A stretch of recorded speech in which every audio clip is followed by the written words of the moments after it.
Hello mga kababayan, magandang araw sa ating lahat. Kasama niyo po ngayon si Ka Eric sa isa na namang episode ng ating video analysis at video talakayan. Sa oras na ito, bibigyan po natin ng pagpapaliwanag itong taktikang dumog o yung taktika na kaliwat ka ng atake ng demolition job laban kay Vice President Sara Duterte. In particular, and sa mga Duterte political groups and Duterte allies in general. Sunod-sunod po itong mga ginagawang well-funded. Pag sinabing well-funded, we're not talking of millions but billions of pesos na total demolition attack muli na nagsimula kahapon laban kay Vice President Sara Duterte. Magkasabay po na inilunsad ng mga grupong bayaran na tinatawag nating political mercenary operators and demolition job executors. Mga grupo po ito na dati nang ginagamit ni Marcos at nila Romualdez para magkaroon ng pampolitikang kaguluhan. Ito po yung mga grupo, ang isang bloke o isang faction ay ang CPP, NPA, NDF na mga urban operatives.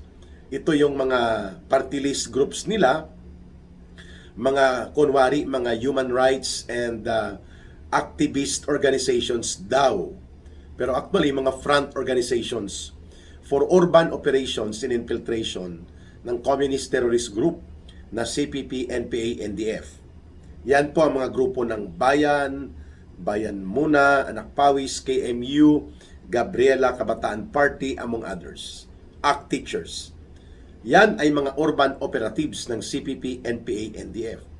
Ang isang faksyon, ito po ang tinatawag na hilaw na mga komunista. Pag sinabing hilaw na komunista, hindi sila CPP, NPA, NDF, pero gusto din po nilang pabagsakin ng gobyerno, wala pa silang NPA ngayon. Wala pa silang armadong grupo. Ito ang grupo ni Hontivirus at ni Ronald Lamas, no? Ang kanyang BFF ni Hontivirus. Si Boy Tartar na hindi marunong mag-toothbrush. Itong si Ronald Lamas, no? Grupo ng mga hilaw na komunista po ito. Wala silang NPA, pero nag-aasta din silang mga komunista. At ang tawag sa grupo nila, Akbayan. Sa CPP, NPA, NDF na grupo na Urban Operatives for the Youth Sector, Anak Bayan. Magkaiba po ang Anak Bayan, magkaiba sa Akbayan. Okay. Si Boy Ngiwe, gumagano na ang bunganga o ang mukha, ngunit puro pa rin katarantaduhan ang mga pinagpapropaganda na Akbayan representative kasama po dito sa mga hilaw na komunista. So si Hontivirus, sila Ronald Lamas na BFF ni Virus, si Boy Tartar na hindi marunong o nakalimutang mag-toothbrush, at itong si Boy Ngiwe, Akbayan Group. At kasabay po nila dyan, na malapit nilang kaalyado at halos magkadikit na po ang pagmumukha at karakas nila, ito naman ang Yellow Pink Zombie. Ang Yellow Pink Zombie Group kay Lula Leila de Lima, kay The Big Joke Trillanes, at ang mga kagrupo po nila na mga nasa simbahan, kunwari. Kagaya ng mga ilang obispo ng CBCP, Catholic Bishops Conference of the Philippines na mga obispo, pare. At itong running priest, no? Ang pagpapakilala niya sa sarili niya, pero ang tawag sa kanya ay the pestering priest. Puro pamimeste ang diskarte nito ni Robert Reyes, no? At baluktot na mga propaganda rin ang ginagamit nito. Yan, kagrupo po yan ng mga Yellow Pink Zombies. Ang bagong recruit nila, yung adik na pari. Nagpakilalang adik siya, kahit na mula sa pagkaseminaryo at pagiging pari, nag-adik pa rin po siya.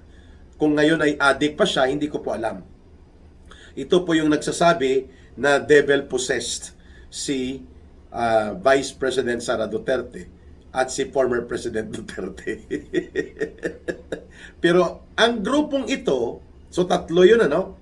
Yung mga komunistang teroristang grupo ng CPP, NPA, NDF, yung mga hilaw na komunistang oportunista nila Hontivirus at Ronald Lamas, at ng mga kagrupo nilang buingiwi sa ilalim ng akbayan, itong Yellow Pink Zombie nila Lola Layla de Lima at pati po ang grupo nila Robert Reyes at mga kabalahibo nila sa mga ipokritong namumuno at nagpapakilalang pinuno ng simbahan Katolika. Yan po ang bloke o tatlong bloke na lahat po ay well-funded ni Marcos at ni Romualdez at nila Lisa Araneta. So hindi po ito bago, no? Wag niyong kalimutan, no, ang Bicoy author na si Sunny the Big Joke Trillanes. Bicoy 1 and Bicoy 2 na Picoy pala. Ibig sabihin peke, scripted at gawa-gawang kwento para lamang mang-atake, mang-upat, mang-udyok at mang-intriga laban kay Pangulong Duterte at sa Duterte family at sa Duterte government. Itong Bicoy story ng sinasabi ng lahat, ang author pala ay si Sunny the Big Joke Trillanes. Kasama po yan sa Yellow Pink Zombie na grupo. Ngayon, itong unang salbo nila, itong Madriaga expose, kung titingnan po ninyo ang kanyang kwento at script, ay parang nagkaroon ka ng rehash o pagbabalik tanaw sa nangyaring Bicoy 1 at Bicoy 2 story, na ang script operator at ang mga tirador ay kombinasyon ni Ronald Lamas Boy Tartar No Toothbrush na isang political mercenary, hindi political analyst, at ni Trillanes. Kaparehong kapareho po ang diskarte nila dito sa Madriaga na chismis, kwentong chismis na pinalabas nila. At several few hours sumunod ang plunder case complaint laban kay Vice President Sara Duterte sa ombudsman nila Cielo Magno, na ang tawag ngayon sa kanya ay the highly pretentious paid hack. pag sinabing paid hack, bayarang tirador sa propaganda operations, walang pinagkaiba sa political mercenary kagaya ni Boy Tartar Ronald Lamas na BFF ni Hontiveros at ni The Big Joke Trillanes.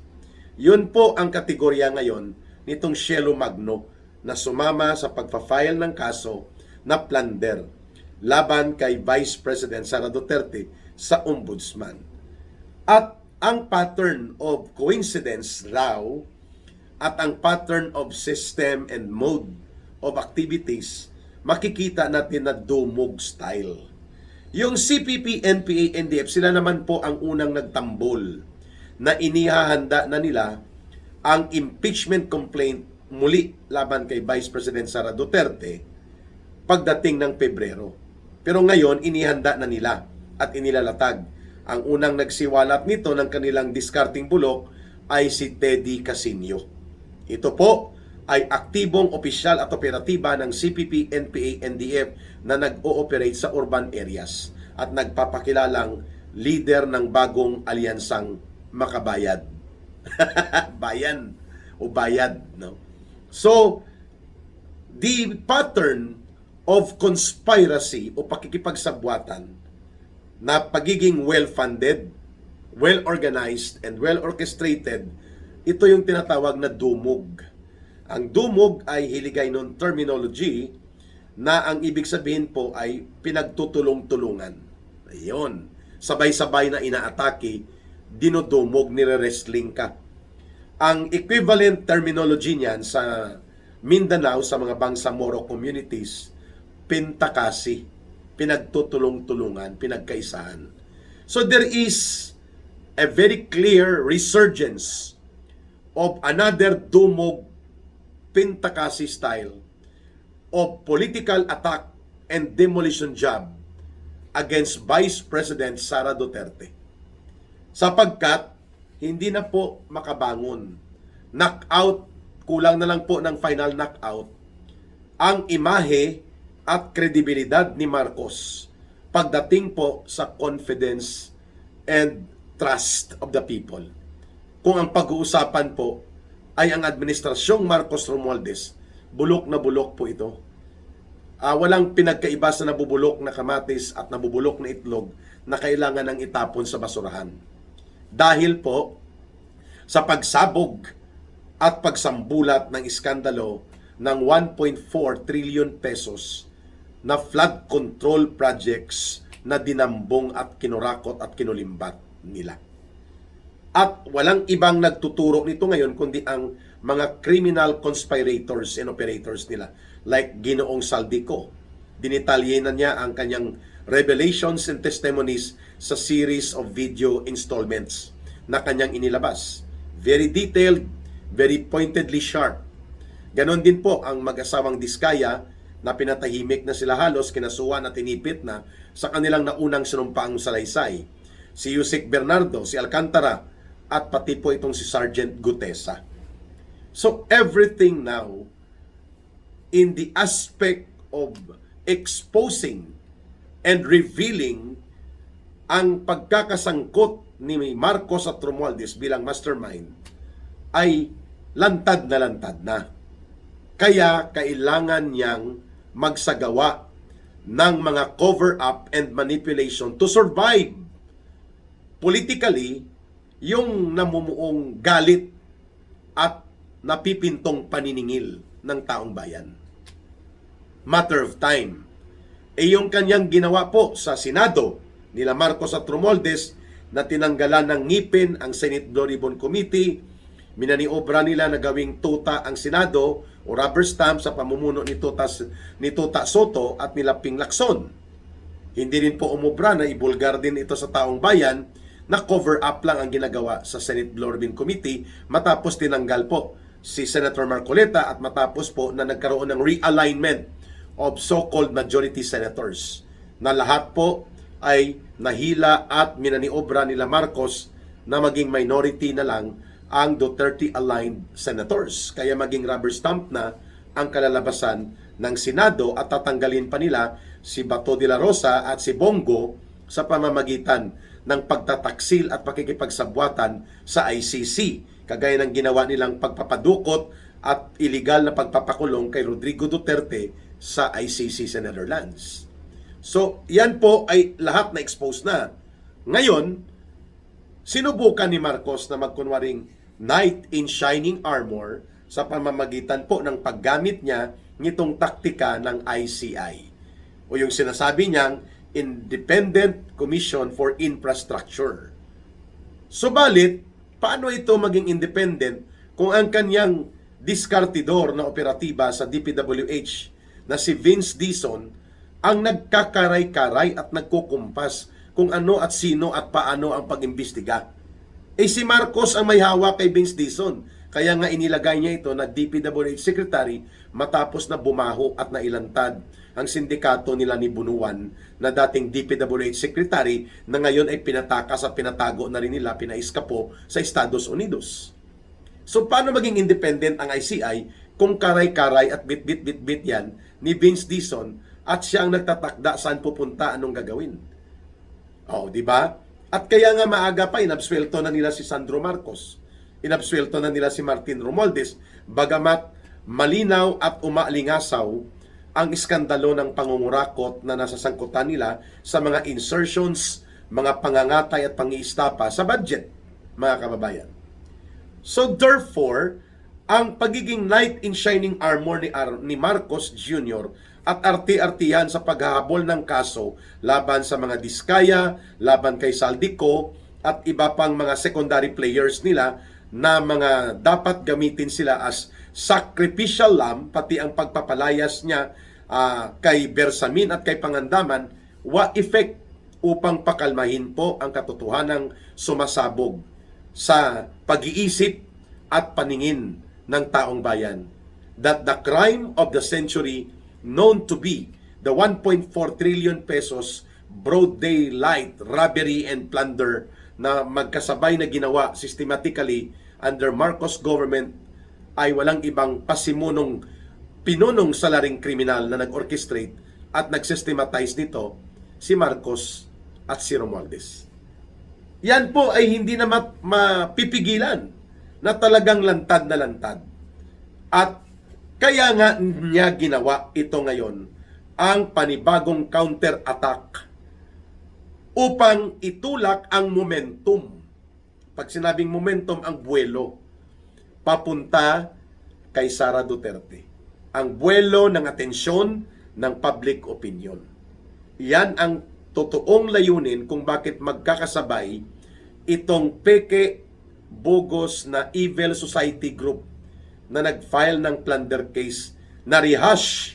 Walang pinagkaiba sa bogus at bulok nilang ginamit na estilo sa impeachment complaint. The same.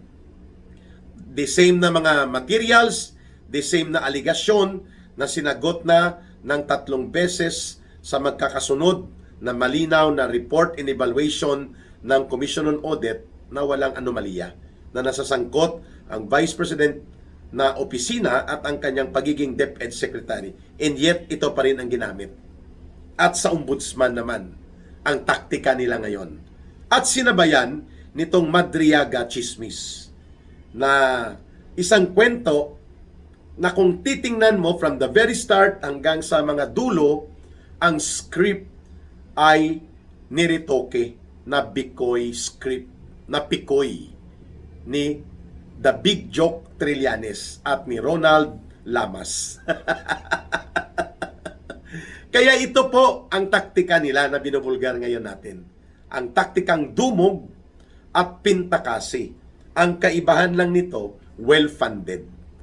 Billions of pesos, at kaya kung makikita ninyo ay talagang pinotakti ng media attention kaagad. Nawala bigla o naghina ang focus ng reporting sa flood control projects na anomalya sa mga infrastructure sa PhilHealth na diniklara ng Korte Suprema na illegal at isang aktong may bahid ng criminal intent na pakialaman ang pondo ng PhilHealth na 60 billion pesos. Bigla pong na-shift lahat ang media attention ng mga corporate media na alam natin may tinatawag po yan na PR budget or publicity and public relations budget. Kaya ang nai-interview ngayon, itong sila Shelo Magno, na lapdog na rin ni Marcos at Romualdez, itong si Boy No Toothbrush, Boy Tartar, Ronald Lamas na BFF ni Hontivirus, at mga kabalahibo nila.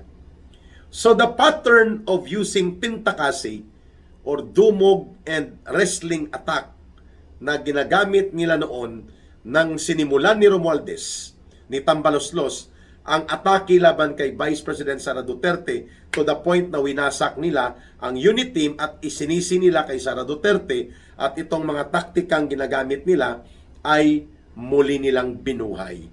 At the time na nalulugmok at bulok na ang status ng gobyerno ni Marcos at ni Romualdez kung ang pag-uusapan ay trust and confidence of the people. Ang latest average computation ng survey or perception ng tao kay Marcos, kung ang pagbabatayan ay mga survey, umaabot na lang po si Marcos sa negative 26 ang net average trust and confidence niya. Ibig sabihin below zero.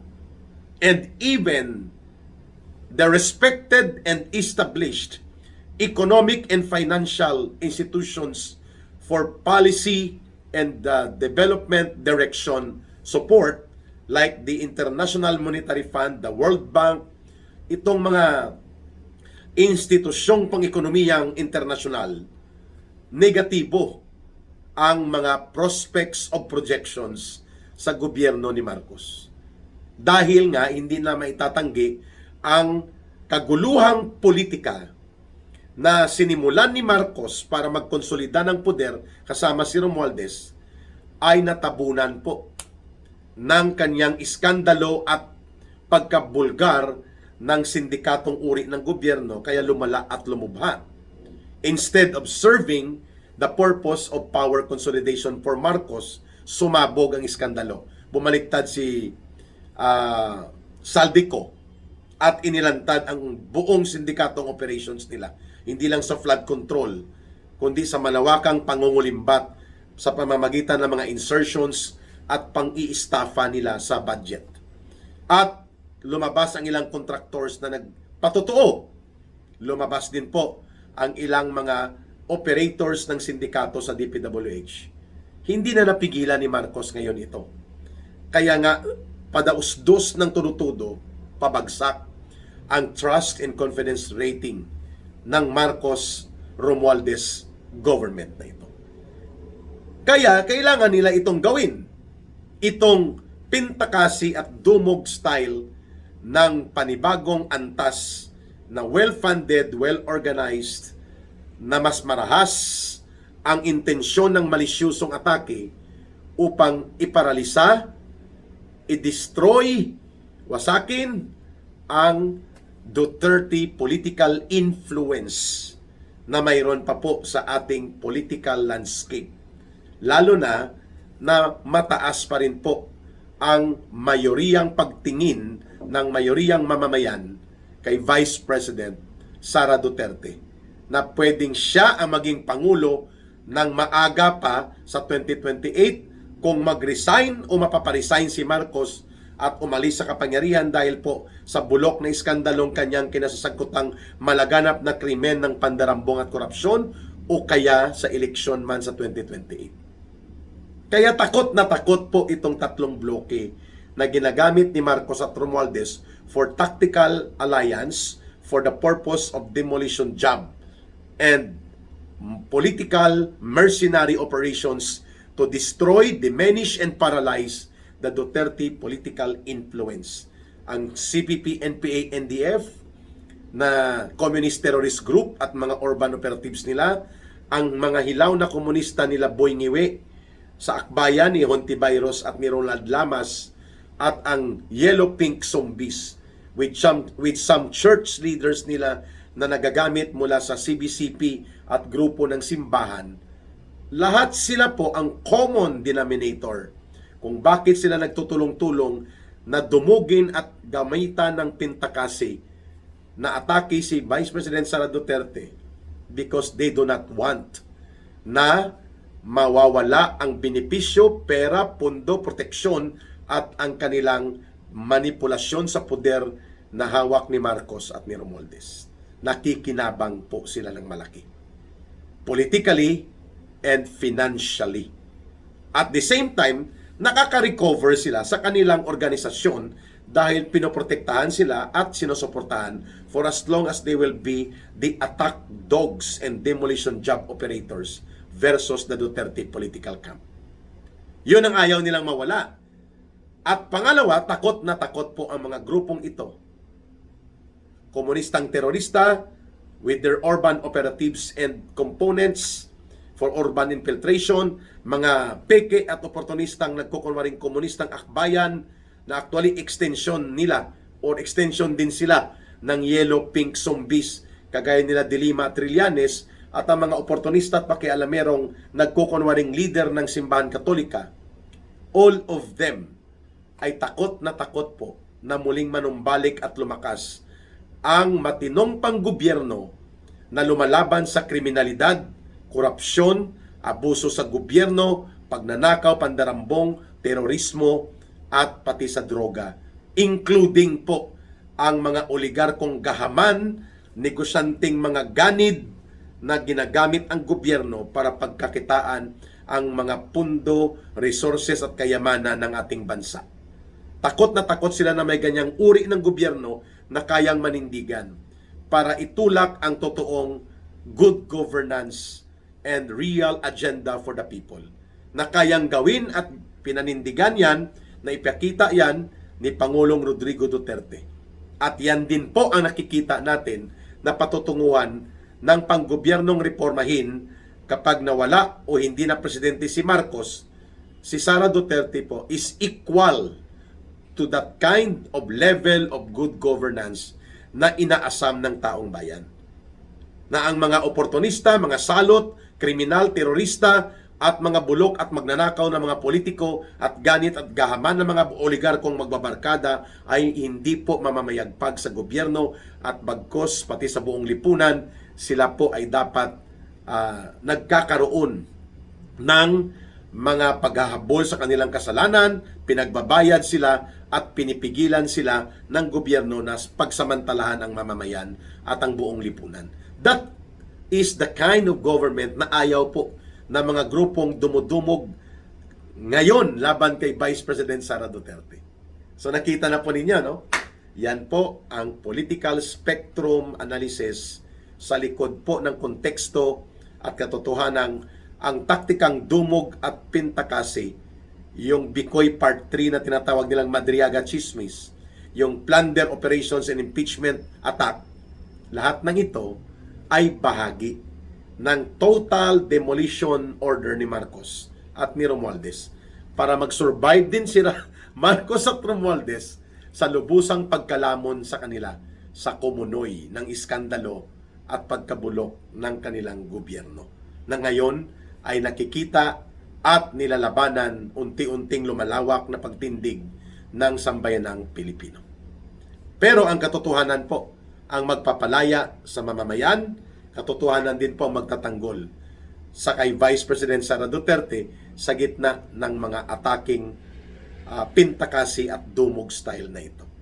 Maraming salamat sa inyong pagsubaybay, pagtangkilik at pagsuporta sa Ka Eric Celis YouTube channel at sa ating Facebook live kapag nagla-live stream tayo tuwing 9:30 ng gabi Philippine Standard Time basta walang conflict of schedule with Ka Eric. Maraming salamat din po sa tumutulong sa ating Bangon Sambayanan People's Movement Advocacy. At ang ating GCash line na ginagamit at support line for coordination through kay Rohilda Celis or Langging ay ang numerong 0916-308-7710.